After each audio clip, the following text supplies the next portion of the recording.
Ang tapang din naman ng apog mo, no? Dinaig mo pa si Waray. Alam mo bang teritoryo ko itong pinasok mo? Alam ko. Pero waray akong pinipirwis yung tao din, he. Ganun naman pala eh. Anong ginagawa niyo rito? Namamasyal?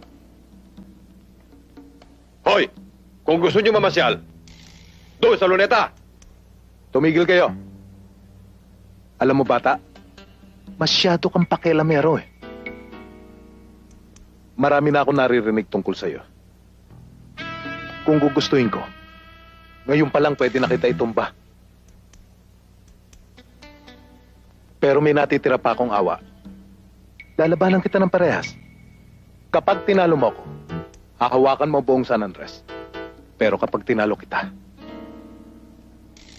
lalayas kayong mga waray dito sa San Andres. Hindi parehas. Malaki ka. Isa pa. Hindi ako pumapatol sa matatanda. Sa lahat ng mga waray na nakilala ko, ikaw lang ang may daga sa dibdib. Tayo na, mga bata! Sandali lang. Saan lugar? Anong oras?